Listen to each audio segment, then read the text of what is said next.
Hey, Soilmates. Welcome to Men Metal Mayhem, the podcast where the brothers men take a deep dive into the discographies of our favorite metal bands. I'm your host, Brother Paul, joined as ever by my two brothers and co-hosts, Brother John Surprise, motherfucker! and Brother Dave. Hello, fellows. Each season of the show, we are focusing on one band. In season one, Songs of the Damned, we are covering Soilwork. And in this episode, we are talking their 2024 single, Spirit of No Return, and wrapping up season one with a breakdown of our highest and lowest rankings, giving some retrospective thoughts and announcing what band we'll be covering in season two. Join us as we shape our own final destiny.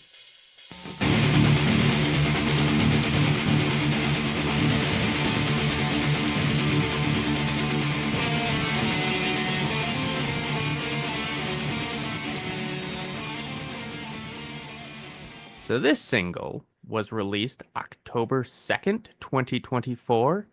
Brother John, why don't you break down the top 40 for us and tell us what you were up to in late 2024? With pleasure, Brother Paul. Well, I don't know if we maybe can remember three or so. Wait, no, October was how many months ago was that now? Like 4 or 5, something like Three that. and a half. It was a few months ago. Do we remember this number one hit, a bar song, Tipsy by Shabuzi?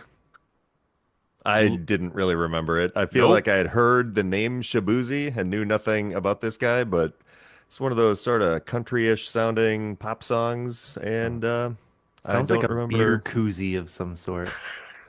Well, and it is at first I thought it was like Shabozie, but it's Boozey. So I think this guy probably is, a boozy kind of gent. I don't know much about him, but this song was fine. I already don't remember what it sounded like. I listened to it yesterday. It was fine. Number two, I Had Some Help by Post Malone featuring Morgan Wallen. Again, don't really remember that one too much. But I did notice a couple of heavy hitters from the top 40 that week. Chapel Rowan, who I like her. I don't know if she's just has the one album or what, but she's got a popular album out right now. She had three hits on the top 40. Number four, Good Luck Babe. Number 15, Hot to Go. And number 27, my personal fave, Pink Pony Club, baby. Well, let me just break in. Uh, Went to my wife's holiday party, which was at a karaoke bar, and my wife crushed it with Pink Pony Club. She did amazing. That song's so good. Chapel Oh Roan man. is great. But other ones from the top 40, Future had five hits on there. Or no, wait, one, two, three. Yeah, five. Teflon Don, Too Fast, Lil Demon, Plutoski, and Like That. It's like this guy's all over the top 40. And then someone named Sabrina Carpenter had four hits: Espresso, Please, Please, Please, Taste, and Bedchem. It's like the top 40 is being dominated by very few people these days. I don't know why that is. I feel like that happened occasionally on other ones that we've looked at where somebody had maybe like three or four hits, but this one, it's like half of the top 40 is just these three artists. Anyways, I digress.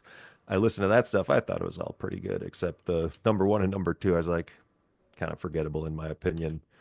So, well, I kind of said, it was our ninth anniversary this past year. We went to House on the Rock, cool place. Other than that, I don't know. Like Halloween is always fun for us. We like to put up a lot of decorations, and I don't know if you guys have ever been over on Halloween. Well, I post pictures of it online, but we have a lot of like dismembered arms and legs and things, like just like bloody limbs that are part of the Halloween decor. But this year, our youngest child, who's only 4, was a little scared of that stuff. So we packed it up, went to Target, and got a bunch of cute looking Halloween stuff, like little happy skeletons and little birds with different outfits. So as long as we're decorating for Halloween, I'll be happy, even if it's not the spooky horror looking stuff that I like. But the biggest news from October, as maybe you guys will comment on too, is we were starting our podcast and probably recording our first episode, I think, right at the end of September, the beginning of October. or I should say our first attempt at the intro episode, because we went through a couple of false starts, I guess if you want to call it that, as we got our levels right and got some microphones and stuff like that and made sure everything was working correctly. So, And just um, quit babbling quite so much. I mean, believe it or not, this is the slimmed down version of this podcast. Tightened. I don't know. It's not always super tightened, but yeah, I don't know. Depends how long you let me ramble on here at the beginning before reeling me in, or maybe Paul, you just edit out a bunch of stuff. It's like he went on too long. We have to got to cut that down. But also, Paul, I'm happy that you reminded us about Last FM because I'm a real sucker for stats, as I've mentioned, and can't believe I kind of let Last FM fall off my radar for 9 years or so, or maybe 8 years from like 2016 to 2024. But we're back, baby. So now I'll always be able to see what I was listening to at any given time. And in October, I was really just listening to Soilwork. I don't think there's a whole lot else other than Chapel Rowan. Those are my top two. And in October, and I probably downloaded Last FM midway through the month, but I scrabbled 234 plays of Soilwork. And coming in at number two was Chapel Rowan with 13. So thanks to the pod, my listening habits were dominated by Soilwork at that time and no Ragerts. Lastly, oh, here's something else I wrote down. So, speaking of our youngest child, I had a note. So, I kind of keep notes of funny things that they do and say, so I can like write them down in a book and someday give it to them, as like a little memento of things that they did when they were little. But around this time, Ruby was always asking to have banana cereal. Do you guys want to take any guesses on what is banana cereal? Oh boy. I mean, I remember as a child, we would get like Tostios with banana slices in it, something like that. It's something like that. It is exactly that, minus any kind of cereal. It's just a sliced up banana in milk. And she loves it. Oh, So she's like, I want some banana cereal. It's like, and at first I was like, oh, you mean like a banana in your cereal? She's like, no, just cut up the banana, put it in the bowl, give me the milk, and nobody gets hurt. It's like, all right, fine, here you go. So that's a real crowd pleaser in the 4-year-old age range. Try it at home. Maybe your kids will love it. Dave, what were you doing? In October, I was kind of more the same. I feel like I was working a lot and trying to make up that cash that I hadn't been making for my 20s and through my mid 30s. Uh, I like my job now, but getting a late start in life making money is a little rough, even though I mean we still have it better than a lot of people. I think economically everyone should be better off, except millionaires and billionaires. Musically, what was going on? I think musically I was doing a little more the same also as far as metal goes, but um in the past here I've mentioned Tim Minchin, right? He's an Australian pianist. He got famous for his comedy songs, but he does more stuff than that. Um and I think my standout discovery this year was another Australian comedian, Tom Cardy. He's got a handful of albums out. The comedy is on point. And it seems like with each album, he's getting more and more complex musically. And like the new album, Transcendental Cha Cha Cha, is just like groovy, funny, kind of absurdist weirdness. And it's worth your time. And then related to him, if you like weird stuff, there's a New Zealander named Jazz Emu who is like you take absurdism and dial it up to 11 and I mean it's just so weird. I feel like most people will not like it because it's so weird, but it's worth watching. Um so that's my 2024. Brother Paul. well, I just want to tack on to that because, like, comedy and music for you has gone on a long time because I remember when you were into Jonathan Colton, who, Oh, hell yeah, Jonathan Colton. He's like the yeah, OG in my yeah, book. I mean, Weird yeah, Al was before that, but I never really got into Weird Al. right. But so, that was sort of the gateway drug. Yeah, as Brother John mentioned, we were starting the podcast, and little backstory, we recorded our intro episode 3 times. We did it the first time, and my audio was terrible because I just had my webcam, um, and that sucked. And then I got another mic, but not a great one. And we recorded, and that didn't really work. Um, Wasn't the second try like you had your nice mic, but you accidentally didn't like have the correct input yes, recording? but it's So it recorded through the webcam again. yeah, that, but it still wasn't as nice a mic. It wasn't as professional as what I have now. Oh, But it okay. was it was slightly nicer, but it wasn't like recording quality. It would have done the job, but not nearly as good as this. But yeah, so then we were like, okay, we cannot record our intro episode the third week in a row.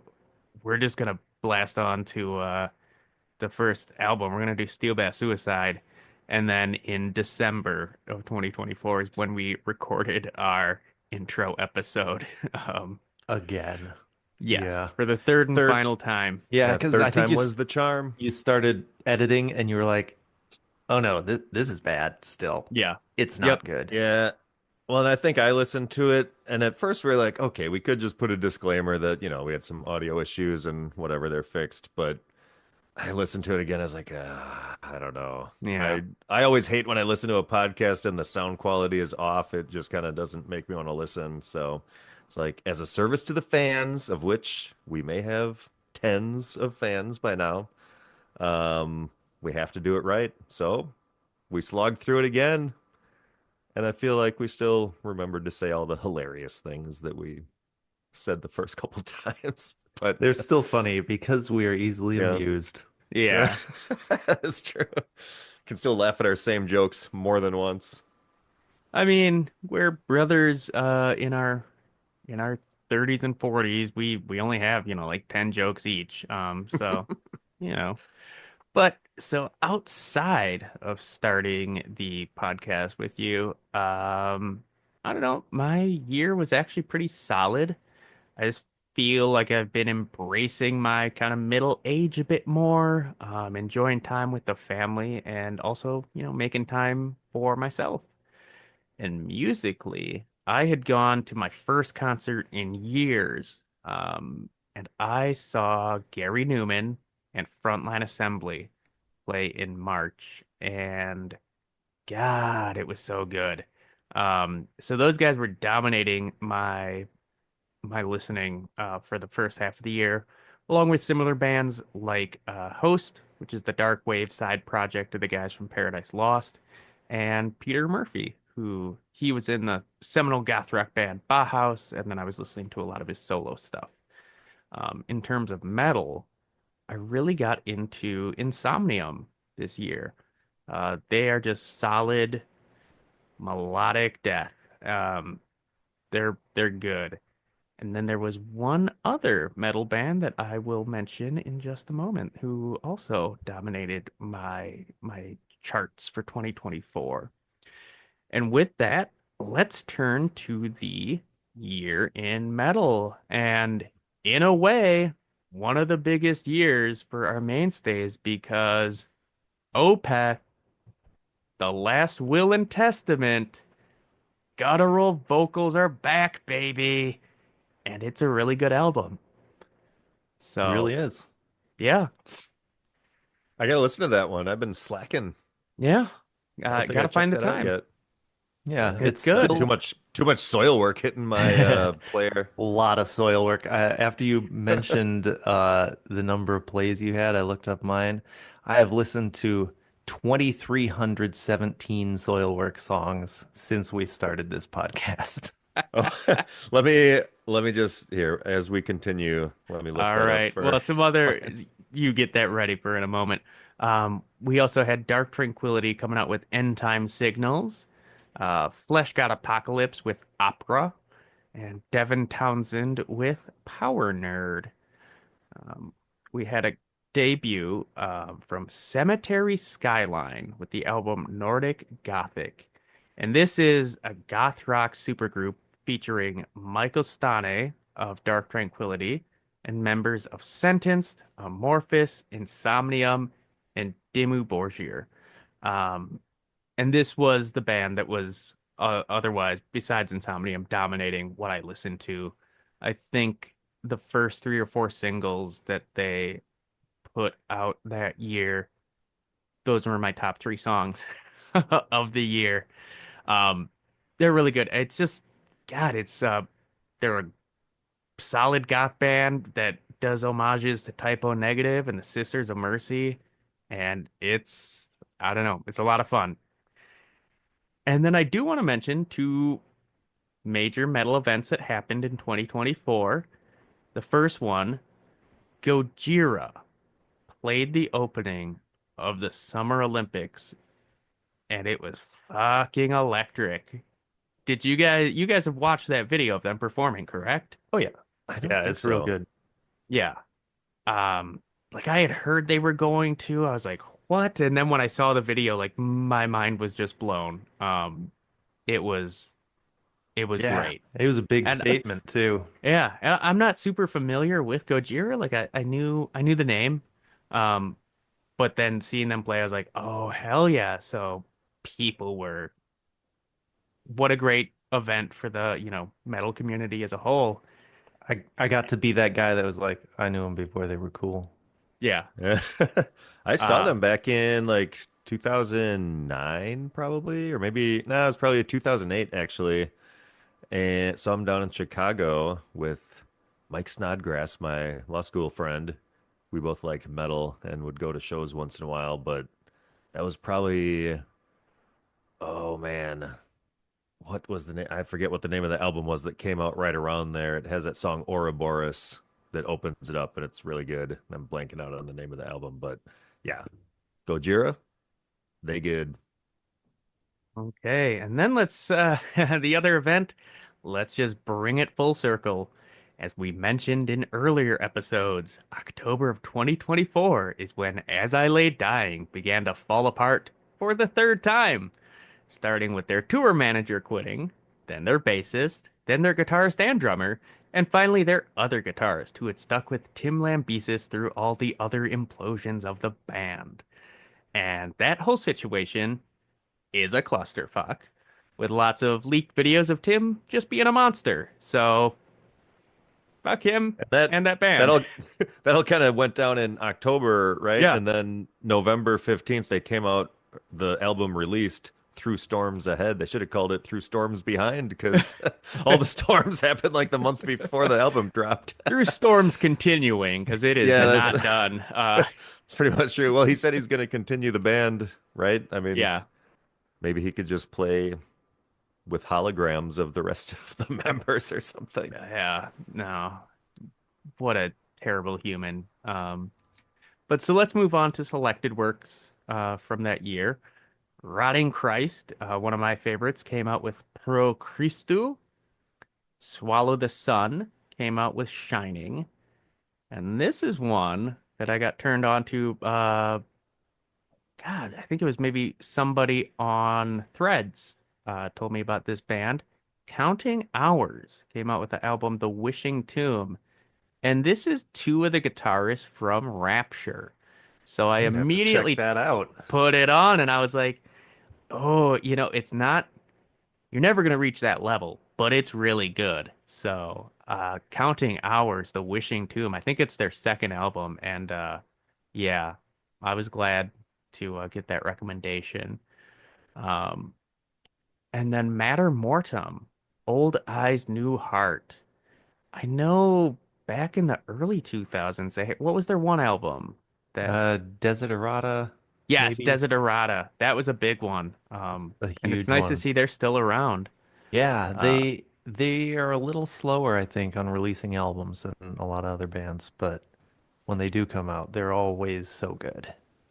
Well, speaking of slowly releasing albums, the Hope Conspiracy came out with Tools of Oppression, Rule by Deception. And these guys are just a big name in the hardcore scene, and they're really good. And they came out with this 18 years after their previous album, and it's such a fucking statement of an album. It is exactly what we need in this current political climate. It's really good. I'm not a huge hardcore fan, but I love the Hope Conspiracy. And fun fact, I was introduced to this band back in 2002 by a guy named Ian St. Martin, and he went on to write several Warhammer 40,000 novels. So, shout out to him. And finally, we've been peppering him in throughout the course of season one, and here it is. Scott Stapp released his fourth solo album, Higher Power. Shin rock, baby. Yeah, isn't it pronounced Yeah. power? Arr! Her power. Oh, Brother John, do you have any selected works? There were a few that came out this year. And I spent so much time listening to Soilwork that I listened to each of these probably like once or twice, and so I couldn't really give too in-depth of a review. But Darkest Hour came out with Perpetual I Terminal, I think it's called. I don't know if that's supposed to be a one or an I in the middle. Perpetual Terminal. That one I recall being pretty legit. I feel like Darkest Hour is another band, kind of like Soilwork, that everything they put out is pretty consistently good. I don't think they've ever dropped anything that I disliked. So, maybe someday we'll add them to a season. Did you mention Dark Tranquility, End Time Signals? Yes, I I did. saw. Okay, I wasn't paying attention. I was looking it up. Uh this year, well, since October, I had 1,415 scrabbles of soil work. So I guess Rookie Dave kind of numbers. I had blew me out of the water. 2,444. And you're just saying like within the last few months since we're doing the Yes. pod. Yep. Yeah. But I And mean, so this doesn't count any plays like before the middle of October sometime. But I will say all time, I've got soil work at 3,281 because I had a lot of plays from them way back in the day as well. And they're my number one listened to band that I've scrabbled on Last they FM. they are still not my number one. They still Wait, have not. what's yours? Porcupine Tree is still above them with 3,200. Oh But wow. that's There from you like go. back in the late aughts. I listened to Yeah. them a lot. So other ones, Winter Sun came out with Time 2, and I know Time, their first album called Time One, I think it was probably just called Time, uh, was awesome, and I loved it. And this one was not quite as good. I mean, it was still fine, but it's hard to top such greatness. The Black Dahlia Murder came out with Servitude, and this was their first album to not feature Trevor Strnad on lead vocals after he passed away in 2022, sadly. But I think I only listened to that one once, and it was pretty good though. Still, I still liked it. And then Ensiferum came out with Winter Storm, which I think that was another solid installment from those guys. Oh, I also saw it Nocmistium reformed and released an album called Blight Privilege. So let's see if we all end up with the privilege of being swindled by them again when he tries to sell merch fraudulently. Hopefully he's learned his lesson and back on the straight and narrow. We'll see. Wow. That's all I had. Well, with that, let's move on to Soilwork. And after the tragic passing of David Anderson in 2022, Soilwork recruited Simon Johansson, who he'd been a touring member since 2019, as their new guitarist. And he is a member of Memory Garden, which is kind of a classic heavy metal doom band with, like the power metal vocals. And Wolf, which is a real riffy, classic sounding heavy metal band. Um, and this is now their seventh guitarist, I believe. And we'll see how this affects their sound because, I mean, David Anderson, he really defined their sound of the past three releases, especially. So, this single produced once again by Thomas Pleck Johansson. Um, and just a single track, clocking in at under 5 minutes. Let's dive into it. Track number one, Spirit of No Return.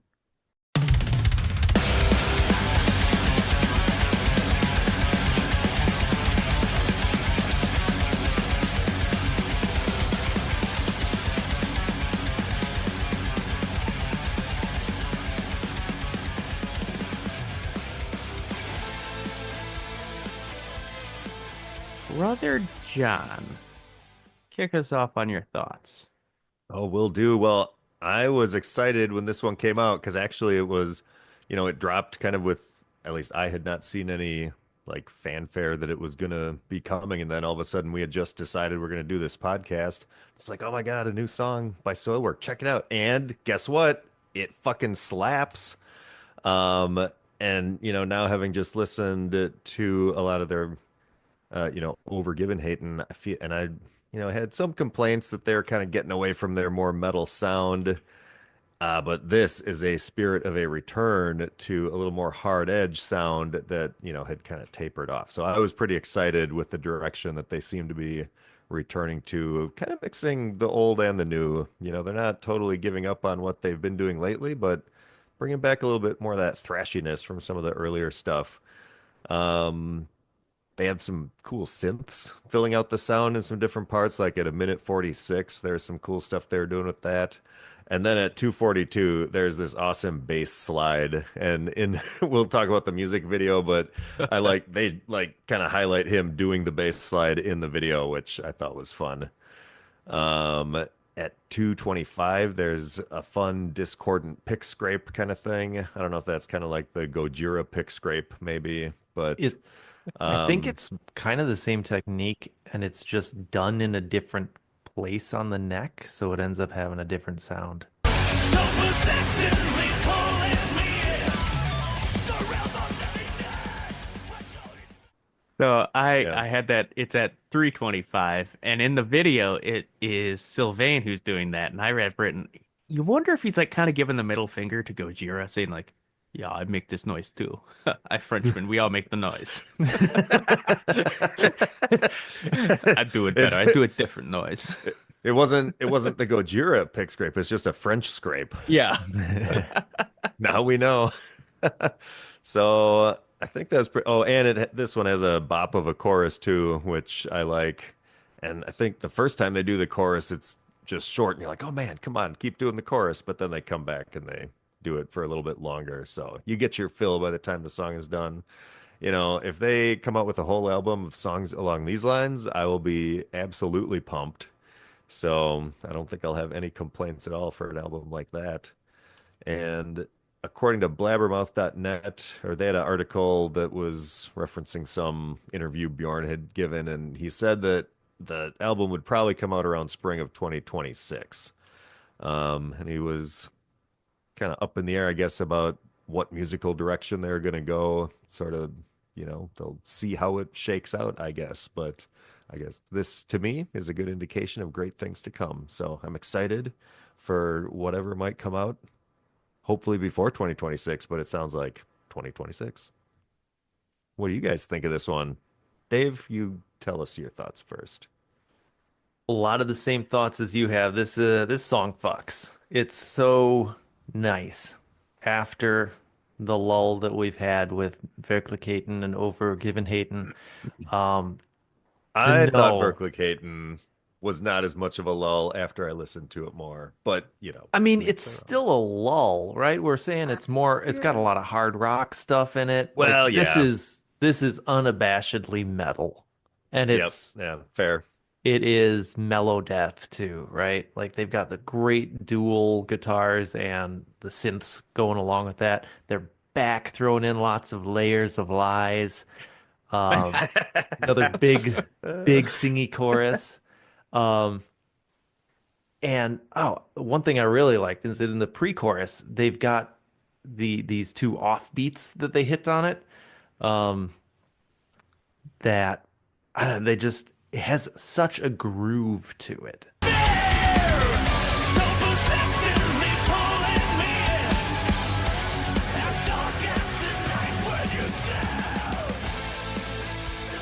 Their back just being super groovy and super heavy and aggressive at the same time, and melodic all mixed into one. And then, of course, we got some fun Bjorn speed stridisms.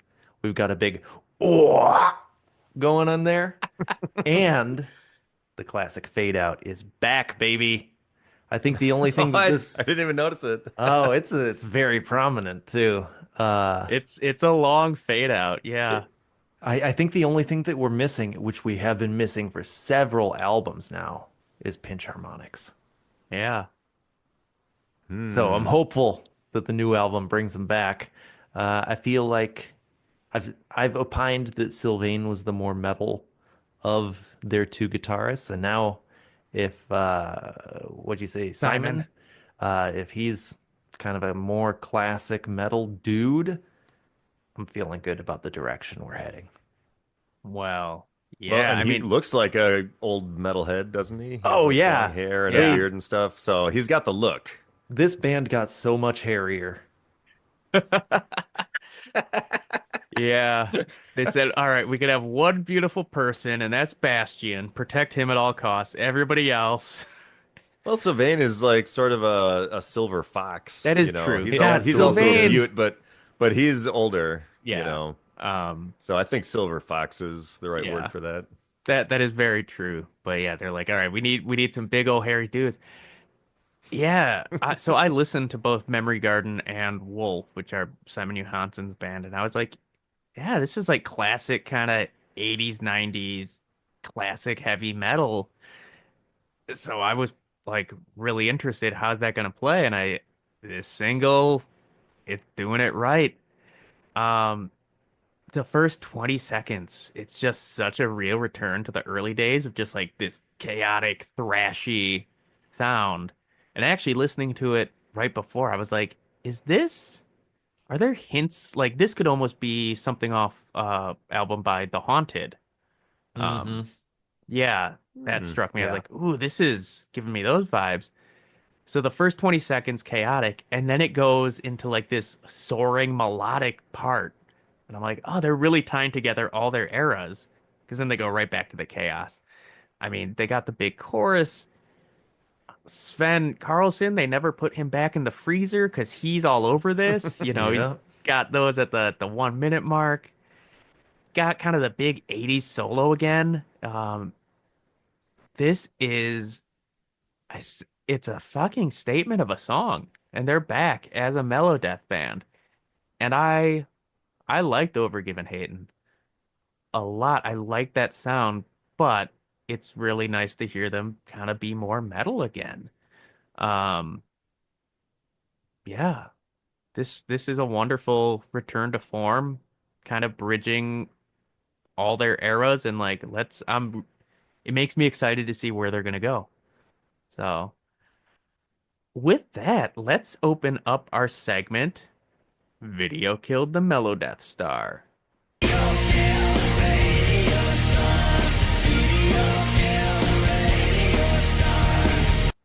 And brothers, warehouses are back. Yeah, they are. Back to their So, roots. so there's not a ton in this video. It is classic soil work in that it's got so many fucking quick edits and like shaky cam. Hmm. It's the band in like a warehouse. There are flames. They're looking like rock stars. Sylvain especially. He is looking really good in this video. There is the secondary plot of like a forge worker, just a man in overalls hammering away, forging something, and at the end, what does he lift up? It's a fucking soil worker symbol has been forged, like reforged and recast in all its power and glory. Somehow Uh, made this intricate design with just a hammer. hell yeah. And a blowtorch. Yep. Yeah. That's all you And need. no PPE. Nope. Dude's like shirtless. He's got one half of his overall falling down. Davis, like it's exactly like when you worked at that factory for a week or It two It's that one is. very summer. similar. It just you, brother Dave. Yep. If I was a little hairier Just and a lot being thicker. Yeah. rained on with molten sparks. Yeah, I mean that's the video, but what are your boys' thoughts on it?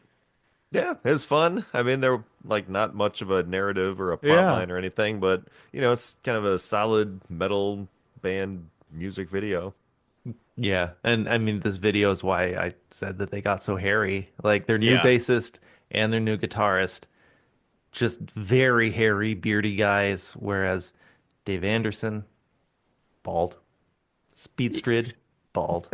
Yeah. They were really lacking in the hair department previously, but they're making up for it in spades now. Yeah.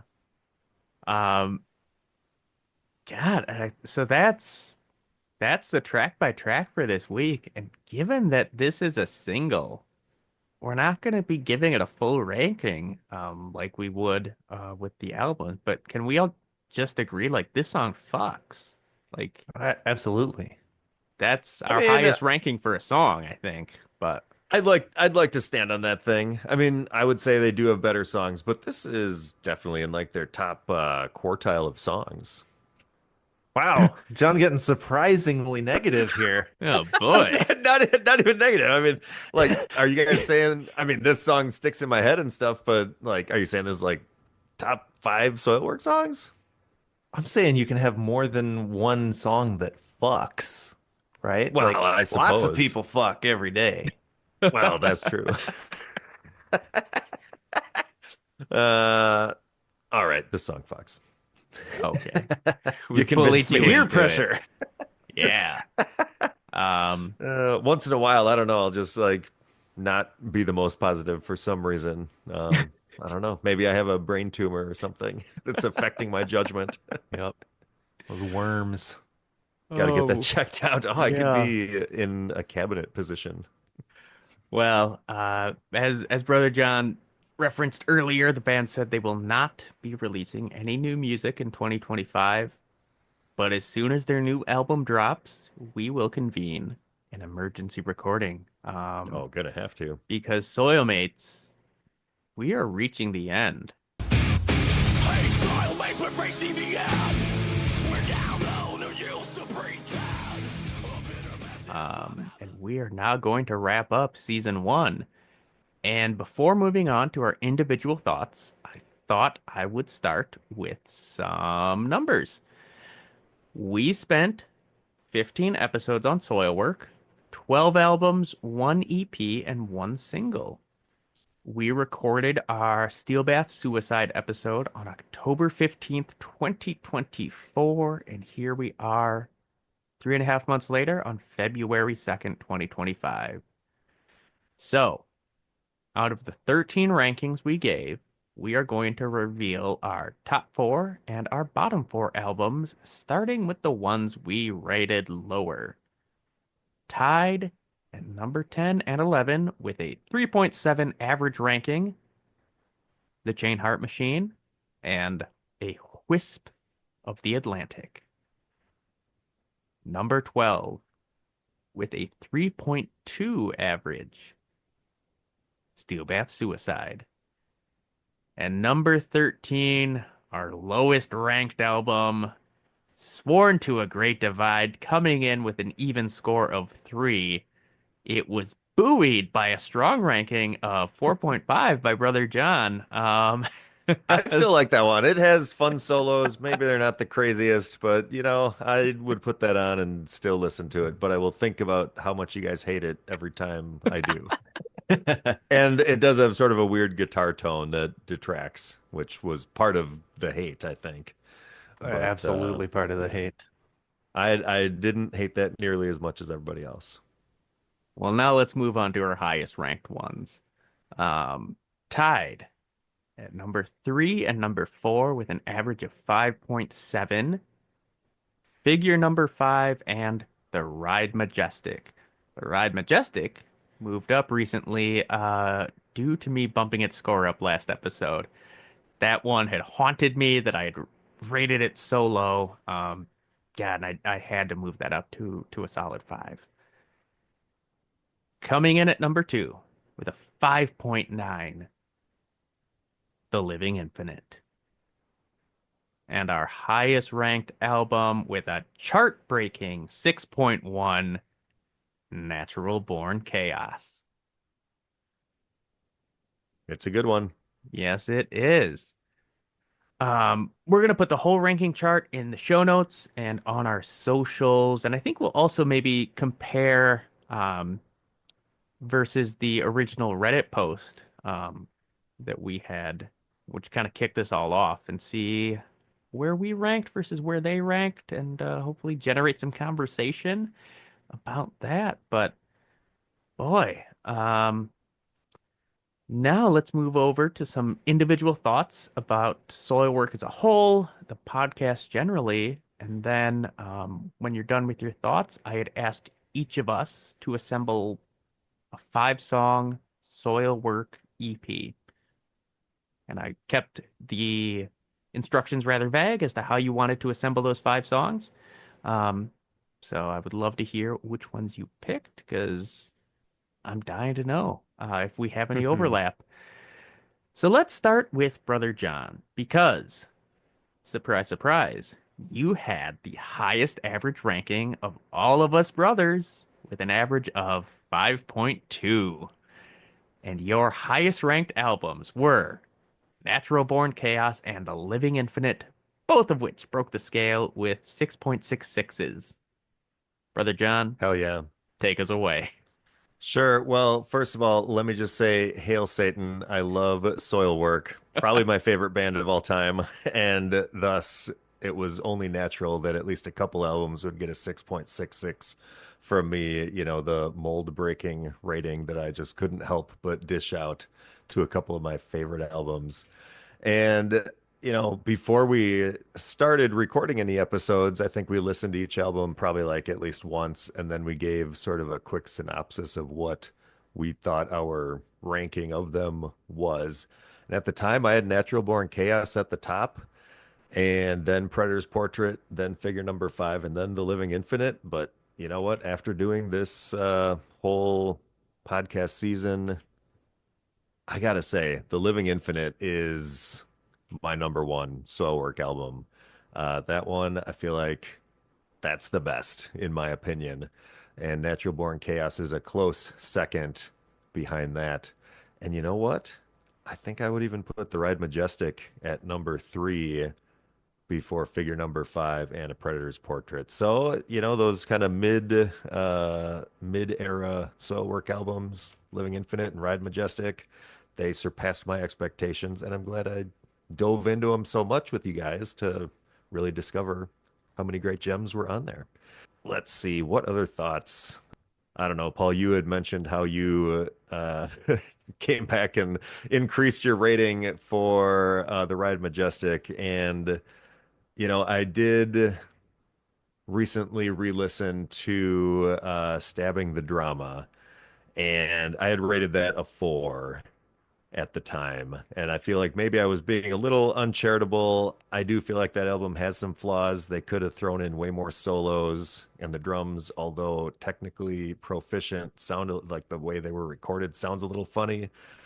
But I'm going to go back. I'm going to give that a 4.75 because I think I need to officially adjust the record, and that does hold a lot of nostalgia for me as well. So and I didn't really factor that in the first go around. So, you know, is it amazing? Maybe not quite as much as a lot of people think, but is it as bad as I made it sound when I gave it a 4? Definitely not. So I'm gonna make an official adjustment and say 4.75 for Stabbing the Drama. But this is maybe the last time I'll do an official adjustment because I'm not going to go back and tweak all my ratings. Because you know what? Sometimes I listen to something, it's like I like it. Sometimes I listen to the same thing, it's like, it's not for me. Kind of depends what I want. So who can say? But I don't want to be uncharitable to Stabbing the Drama. So 4.75. Um, Other than that, I mean, doing this podcast has been great. I love seeing you guys every week because obviously we live far apart, and didn't have much of an occasion to chat before we started doing this, so it's been awesome. And I hope we do it for years to come until we've covered every album that we've ever listened to. Lastly, my Soilwork Tight 5 EP. If you want to listen to this, you can. I made it on Spotify. And I will link this in the show notes. Oh, okay. Cool. And it goes a little something like this. These are five. I mean, it's really hard to pick.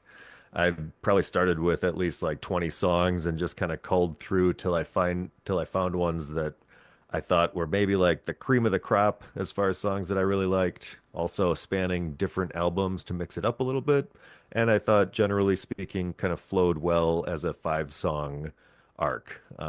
So it starts with The Living Infinite 1 from The Living Infinite.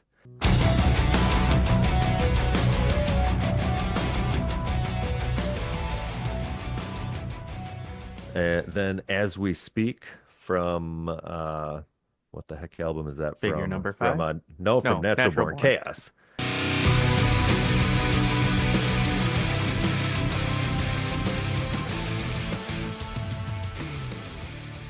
Then This Momentary Bliss from The Living Infinite.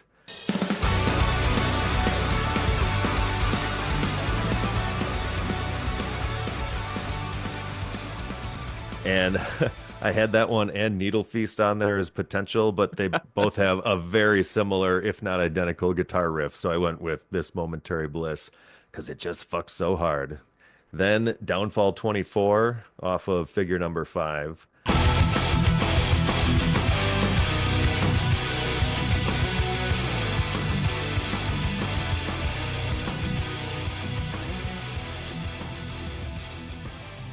And lastly, Father and Son, Watching the World Go Down from The Ride Majestic. I feel like that is a great closer for any album, really, but especially for this Tight 5.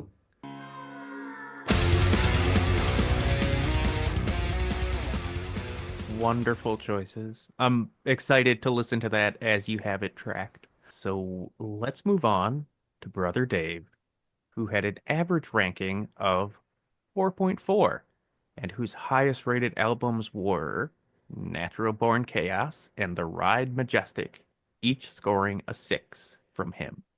Brother Dave. I mean, it's been a journey with this band. It's been so good. I'd fallen away from Soilwork about halfway through their discography. Sworn to a Great Divide was the last one that I listened to a lot, and not that much because I didn't like it that much back in the day either. Uh, I'd heard the Panic broadcast, I think, through John, like we said, but hadn't really digested it. And so, especially exploring everything that they've done since 2010 has just been a joy. And that I get to do it with my bros is even better. And then also listening to their earlier stuff more critically, I was impressed by how much they change album to album. Just consistently, not just at the beginning, throughout their whole discography. They're not a band that wants to put out the same album twice. And I respect that. Even when they put out Verkligheten and Overgiven Hayden, which aren't necessarily what I'm looking for, they're still great albums. They're still really good music. And then, like I said, Spirit of No Return, it's got me actively excited for what they're cooking up next. As far as those two top albums for me, Natural Born Chaos, I mean they struck gold on their fourth album, and it remains one of my favorite albums that has been made. So, of course, it's going to be at the top of this list. I was then just something about the Ride Majestic. It grabbed me, and that album speaks to me. I like that it made it onto the top 5 when Paul, or the top 3 once Paul softened his stance against it. Okay, I'm And just gonna jump in and say I think I rated it low that night because you guys were bullying me and making it as we were recording, you were making it sound like I hated the album, which I didn't. But then you fucking became a reverse psychologies self-fulfilling on me. Yeah. prophecy. It's possibly true. Um, and then, I mean, I know I ranked The Living Infinite a little lower, but that album I think also deserves to be on this list. If it was if it was up to me, I'd still probably put it a little lower than The Ride Majestic. But if we ignore disc two, disc one is a perfect six of an album. And then they just added all this other stuff that's good, but not great, and kind of detracts from the incredible work of art that they made on that first disc. Um, Man, and yeah, where they are now, their musicianship, it's incredible. Their production, it's incredible. Bjorn Speed Strid vocally, incredible. I just, I love this band more than I did. Before we did this, they were a solid mellow death band. Now they are really one of the greats in my book. Um, which brings me to my tight five. All these are going to be kind of from their middle years. Those were the albums that mostly stood out to me. Sans, Sworn to a Great Divide. Uh, Basically, all of the albums in there are outstanding. So it was hard to narrow it down to just five. Um, I went in chronological order and I tried to spread them out over albums. There's more than five good albums, though, so it was tough. Starting off Natural Born Chaos, I chose Follow the Hollow. Welcome. Won't you please step aside and follow the hollow?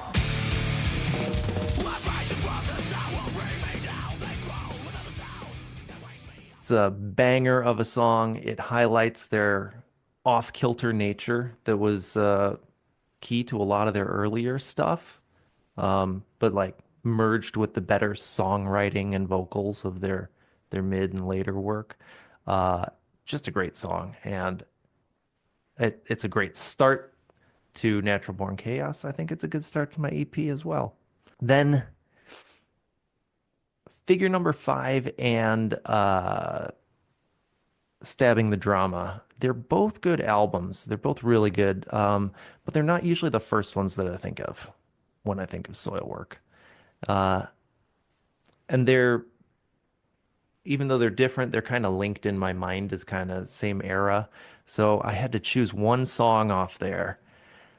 It was tough. There were a lot of good ones. I ended up going with a song that we were all sort of sleeping on. I think we mentioned it, but that really grabbed us this time around, and that was Mind Maker off Hell of yeah. Figure Number Five.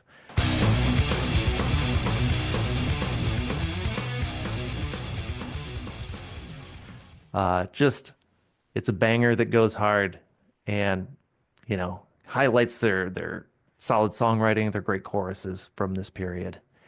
Then, after that, off the Panic broadcast, like I said, I was only vaguely familiar with this album when we started the pod, and it was a delight to have it be my introduction to the back half of their discography.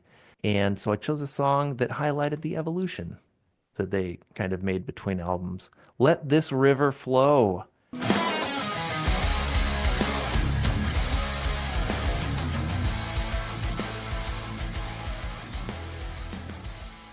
I mean, it's just this big, anthemic, major key masterpiece. Uh, Different than anything they'd done before, but still fitting really well within their larger body of work. Just a great song. And then we move on. Can't not have something from The Living Infinite. And I'm a fan of that Midwest flair.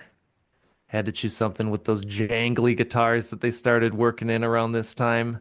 Vesta.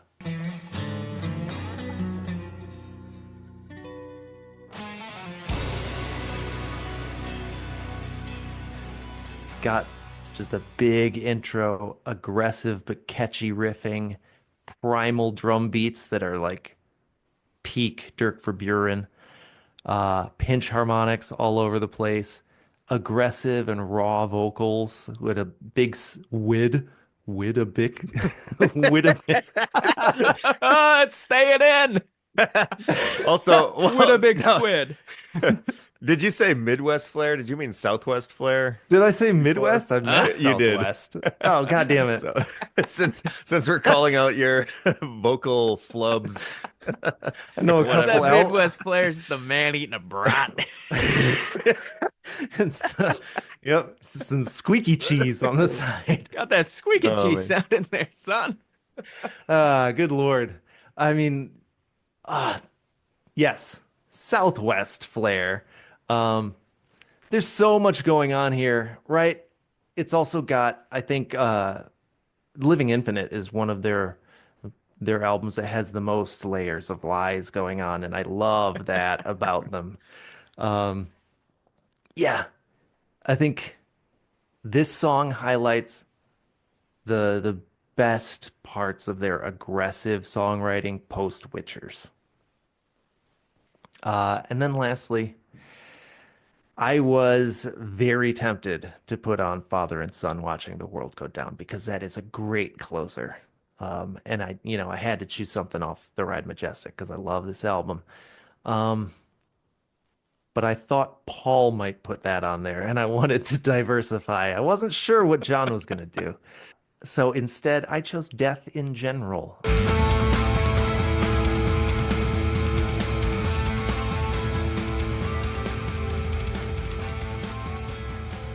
Again, has some of that Southwest flair. Uh, I love this song, and it's just it highlights their grooviness they've been playing with on so many of their albums. Also highlights kind of the lyrical direction that they took to be more about themes of personal struggle, loss and death and sorrow and forging a path forward and that kind of stuff. And on top of that, Bjorn Speedstrid vocally. He's just dripping with emotion and technical proficiency here, and I love it. So with that said, I've loved doing the pod with you guys, and I am excited for what comes after Soilwork because it's great to just get together with you boys and shoot the breeze, slide between some boys, and come up with dumb jokes that we reference week after week. Oh, Oh, Brother Dave, can I just say too that I really appreciate how well thought out a lot of the things are that you say. Whereas I, like, for example, just talking about these tight fives, I'm like, these are five songs that I really like. Here they are. And you had like a actual nicely explained and well thought out reason. So I assume the listeners similarly can appreciate that there's at least one smart person on this pod, and it's you. there is a reason I call you the technical expert. You really do bring that. I do have to Yeah. write it down first, because if I don't, oh my God, it turns into just a rambly mess. Right. I considered writing down some reasons and I never got around to it, so I didn't didn't want to create that rambly mess. It So anyways, shows. I hope everybody can enjoy my Tight Five, even though I didn't have a solid rationale for it. And I'm excited to listen to yours, Dave. I I accept your apology, and I am excited to listen to yours. Awesome. Brother Paul, And tell us about you. that leaves me, who had the lowest average ranking of 4.2, a full point lower than Brother John. And my highest albums were Figure Number Five and The Living Infinite, both of which I gave sixes. Um, I am going to start by talking about the podcast as a whole, and I just want to give a huge shout out to my friend Leah Niebuhr. She had started a literary and culture podcast called The Ritter with her colleague Stella Corso in early 2024. They're both adjunct professors out in Denver working towards their MFAs, I believe. Um, and I was listening to that, and I was amazed by just like how well produced it sounded. Um, and it gave me the confidence to think, okay, if I want to start a podcast, like it's actually doable. Like I have a friend who's doing it at her kitchen table and it sounds good. I can do this. Um, and so I asked her a bunch of questions, about like what programs and software she uses, and she was just super helpful. So I feel like as much as I've always wanted to do this with you brothers, if not for her doing it first, I don't know if this would have really come together, at least in the form that it did. I don't know if Well, I ever told you and guys that. So, you never did, and that's yeah. awesome. But it also, like, if it weren't for your efforts doing all this behind the scenes stuff, this podcast would not have come together because I don't have the time or wherewithal to do it. I don't know, maybe Dave, you would have done it if Paul wasn't, but it was your idea, Paul, your brainchild, and you're putting the most sweat and tears and just Yeah. like, doing this labor of love to edit it and make it come out for people to listen Yep. to. This is It's this really is a awesome. Brother Paul passion project, and we're along for the ride majestic. Yeah. So real quick, please go check out the Ritter. I'd suggest either episode 23, Bat Guy Autumn, where they talk about the Nick Cage classic Vampire's Kiss, or episode 6, The Hell is What a Mirror Says, where they talk about a shameless ripoff of a literary classic. Um, so go give those ladies some love. Um, but yeah, I mean, I do basically all of the stuff on this podcast. I not to like toot my own horn, but like I do all the behind the scenes recording and editing, and it's all relatively easy, and I really enjoy doing it. Like I enjoy editing these episodes because I get to listen to all our fun banter again, and I'm like, man, it sounds like we're having fun. Uh, and I hope that really It comes sounds like it. across. We're Sounds like it. great acters. We're We're not actually fuming. related. We're all just three actors that are playing brothers on the podcast.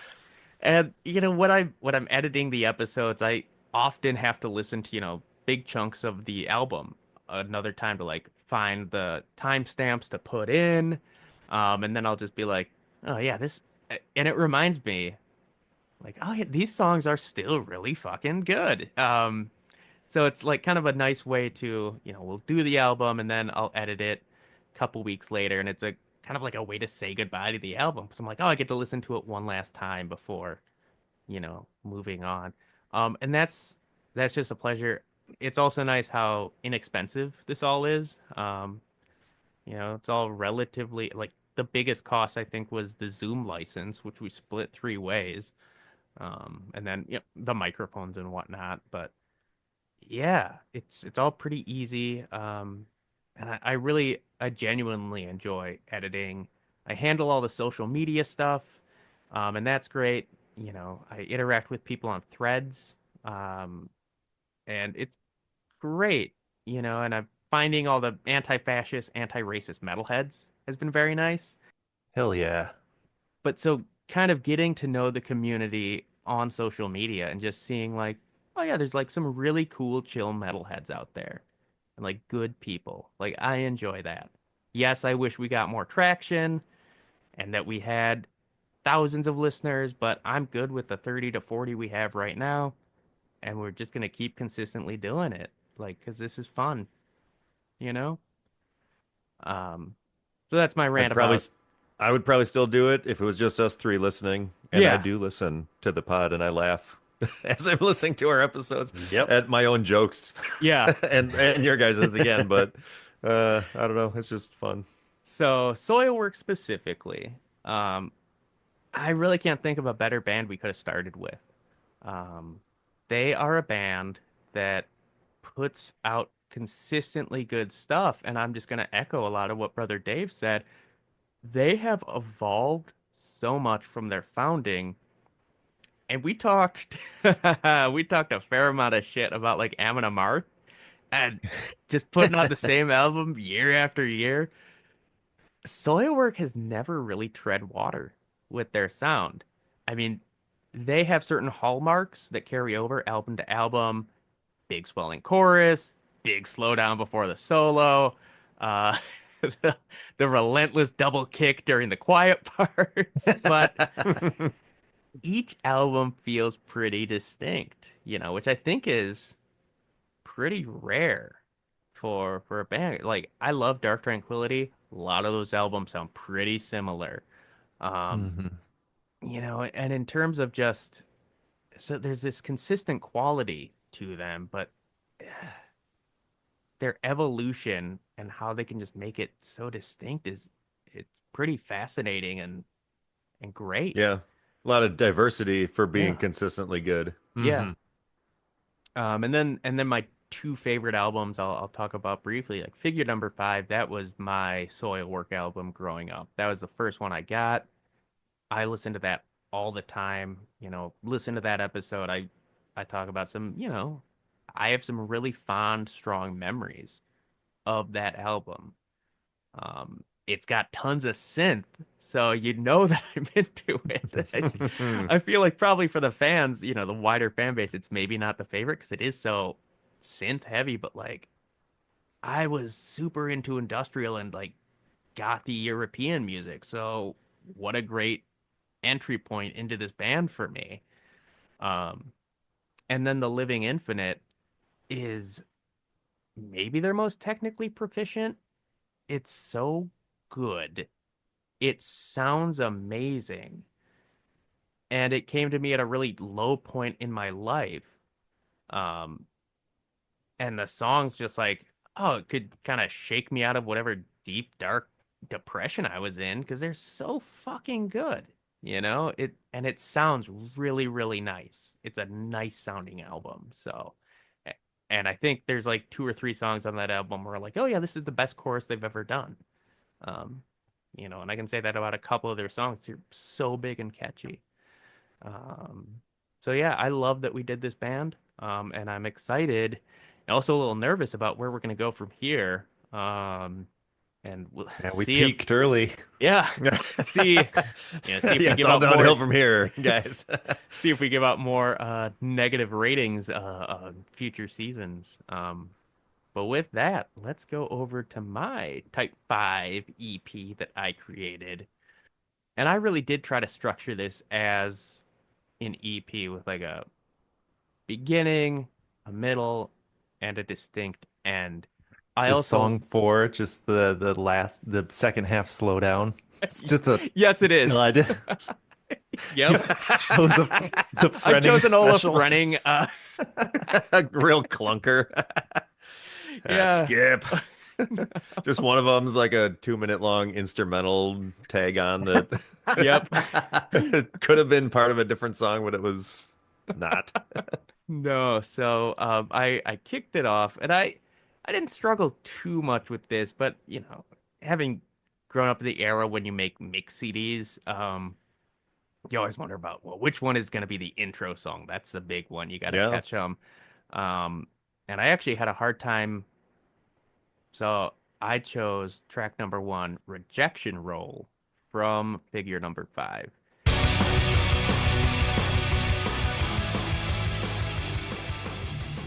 Because I was finding it hard to pick another song from that album and where to put it on the five, disc EP. I really thought about doing the Mind Maker, so I'm glad that Brother Dave chose that one. Nice. Um, because I had that on there for a minute, but I was like, it doesn't fit, but I love this song. So I picked Rejection Roll. I like it, just I think it's a really strong song. Um, Track number two, and I knew you guys wouldn't be going for this album. I picked Valleys of Gloam off Overgiven Hatin'.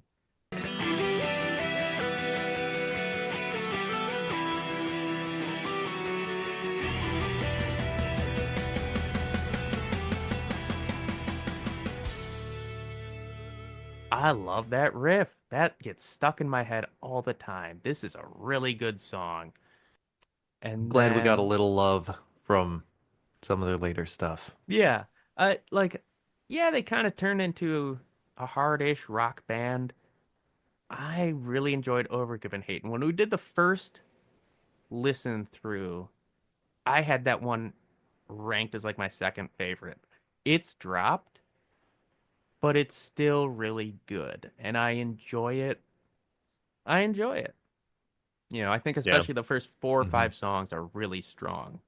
Hmm. Yeah, there's a bunch of catchy ones on that. And actually, recently, I was just noticing that I have just a random song stuck in my head like all day long. Mhm. And I was like, I should just put these songs that get stuck in my head onto a playlist because clearly they're like striking a chord with me.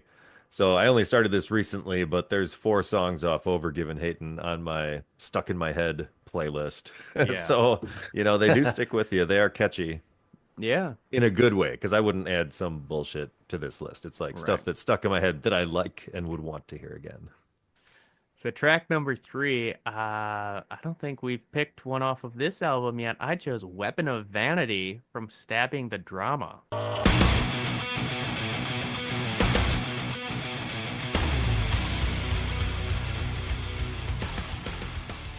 Which that's another one I listened to a lot. When I saw them live, um, when they played 2008 in Hungary, they played a lot of Stabbing the Drama, and I have such vivid memories of them playing those songs that it really stuck with me. And Um, Paul, if you were going to actually release like a physical pressing of your Type 5, it would be the version that says, "You're listening to the song yeah, Weapon of Vanity off Soilwork's forthcoming album, Stabbing the Drama." you know it. That's the You only got way to to. listen to albums It's from the truly. 2000s. Yeah. Track number four, I had to choose something from The Living Infinite, and I chose a song that I think maybe has it's one of the top two choruses they've done. I chose Tongue.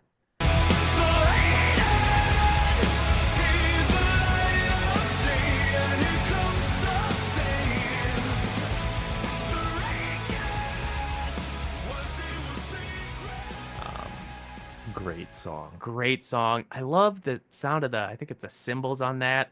It's just, it's such a well produced and great sounding album.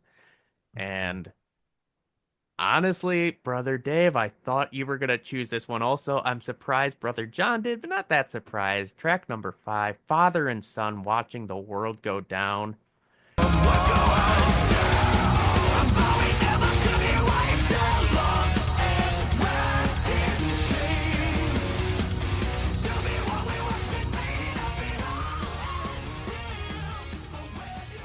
The more I listen to this song, the more I absolutely love it. I think and the fact that it's based off this apocalyptic dream that he had really resonates with me.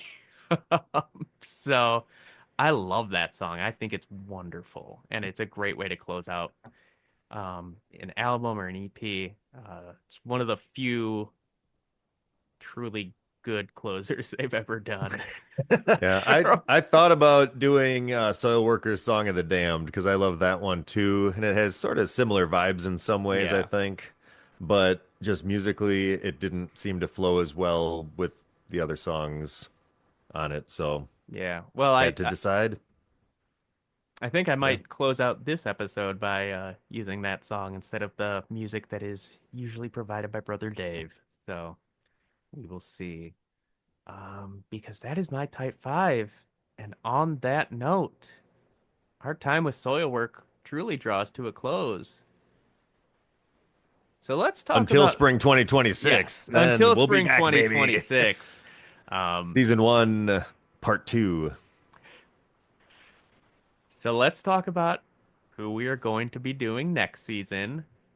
And the band we have chosen is Nevermore. And I should note, we decided on them prior to Jeff Loomis and Van Williams announcing that Nevermore was reforming at the end of 2024. It was kind of serendipitous. We have a big spreadsheet with all the bands we've kind of thought about, our notes in there, and it really just became clear to us that Nevermore should be the choice. And then like the next week after we had chosen, they announced like, "Oh, we're getting back together." And on the text, I was like, "Wait, should we still do Nevermore? Like, what is going on?" So, how are you boys feeling about this choice for season two? Feeling good about it. I love Nevermore. They are one of my favorite bands of all time. So, yeah, I mean, it sounds like we'll probably just have we'll do the same thing with them that we've done with that we'll do with Soilwork is we'll finish the season, they'll release an album, and we'll get to revisit them and Yep. just relive those fond memories. So I too like Nevermore. I mean, I used to follow them. Well, I was just pulling up their discography. I don't know if I have heard their first two albums. It's probably only been like once each. I couldn't tell you any songs off Nevermore or The Politics of Ecstasy. I think Dave, you or maybe Paul, I think it was mentioned on when we were doing this pod, Dreaming Neon Black that came out in 1999. And after that, I was like, oh yeah, I should check that one out again. Because I recalled some of the songs. When I listened to it, I was like, okay, I must have listened to this more back in the day, or maybe just listened to it with Dave or something like that, because I did recognize a bunch of the songs. I thought that was pretty good. And then, yeah, Dead Heart in a Dead World, Enemies of Reality, This Godless Endeavor.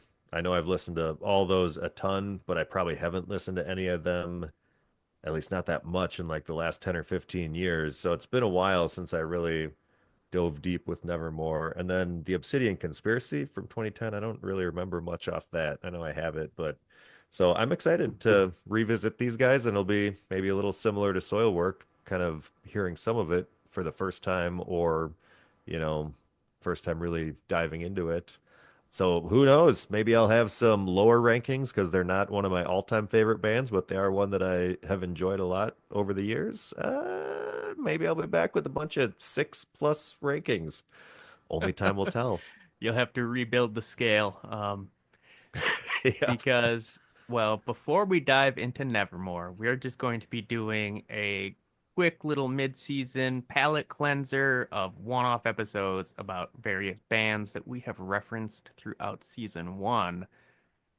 But before we get to those one-offs, we have to address the elephant in the room.